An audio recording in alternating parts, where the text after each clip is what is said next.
Hello నమస్తే. నా దగ్గరికైతే mini SC రిపేర్కి వచ్చింది. సో క్రాష్ చేయగానే డిస్ప్లే రావట్లేదని చెప్పేసి కస్టమర్ నా దగ్గరికి తీసుకొచ్చారు దీన్ని. సో దీన్ని పవర్ ఆన్ చేసి చూస్తే డౌన్వర్డ్ విజన్ సెన్సర్ ఎర్రర్ అని కూడా చూపిస్తుంది అనమాట. సో దీన్ని రెక్టిఫై చేసి కస్టమర్కి అయితే ఇచ్చేద్దాం. అండ్ ఈ డ్రోన్ని పవర్ ఆన్ చేసినప్పుడు మనకి రెడ్ లైట్స్ కూడా బ్లింక్ అవుతున్నాయి. సో రెడ్ లైట్స్ బ్లింక్ అవుతున్నాయి అంటే ఏదో ఒక ఎర్రర్ ఉన్నట్టు అనమాట. సో అది ఒక ఇండికేషన్ డ్రోన్స్కి.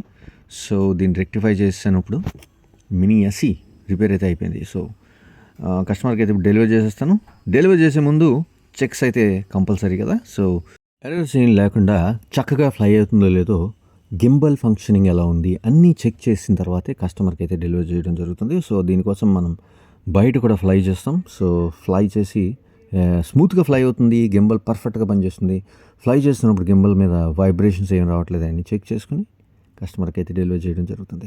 నాకు తరచుగా ఎక్కువ పార్సిల్స్ వస్తూ ఉంటాయి అదర్ స్టేట్స్ నుంచి కూడా. సో ఇవన్నీ తరువుగా చెక్ చేయకుండా పంపిస్తే మళ్ళీ కస్టమర్ ప్రాబ్లమ్ ఫేస్ చేసే అవకాశం ఉంది. కాబట్టి మ్యాండేటరీగా చెక్స్ అన్నీ అయిన తర్వాతే డ్రోన్ని డిస్పాచ్ చేయడం జరుగుతుంది. సో మీకు గ్రేట్ క్వాలిటీ సర్వీస్ కావాలి అంటే నన్ను ఒప్పుకోవచ్చు. నేను మీ Bobby signing off. Bye bye.